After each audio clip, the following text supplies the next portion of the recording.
Dorothy महान Kansas prairie के बीच में रहती थी, अपने अंकल हेनरी के साथ जो एक किसान थे और आंटी एम के साथ जो किसान की पत्नी थी। उनका घर छोटा था क्योंकि इसे बनाने के लिए लकड़ी को कई मीलों तक गाड़ी में लाना पड़ता था। वहां 4 दीवारें, एक फर्श और एक छत थी जो एक कमरा बनाती थी, और इस कमरे में एक जंग लगी दिखने वाली रसोई की भट्टी, बर्तन रखने के लिए एक अलमारी, एक मेज, 3 या 4 कुर्सियां और बिस्तर थे। अंकल हेनरी और आंटी एम के पास एक कोने में एक बड़ा बिस्तर था और डोरोथी के पास दूसरे कोने में एक छोटा बिस्तर था।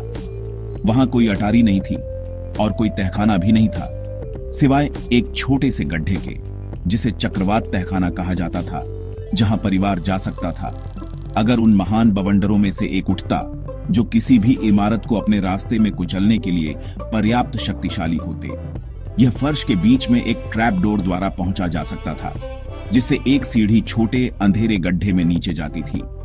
जब डोरोथी दरवाजे में खड़ी होती और चारों ओर देखती तो उसे हर तरफ केवल महान ग्रे प्रेयरी दिखाई देती।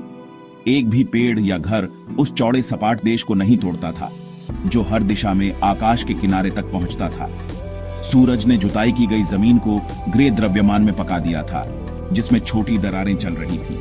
यहां तक कि घास भी हरी नहीं थी, क्योंकि सूरज ने लंबे ब्लेड के शीर्ष को जला दिया था जब तक कि वे हर जगह देखे जाने वाले उसी ग्रे रंग के न हो गए। एक बार घर को रंगा गया था, लेकिन सूरज ने रंग को फफोला दिया और बारिश ने इसे धो दिया, और अब घर उतना ही सुस्त और ग्रे था जितना कि बाकी सब कुछ।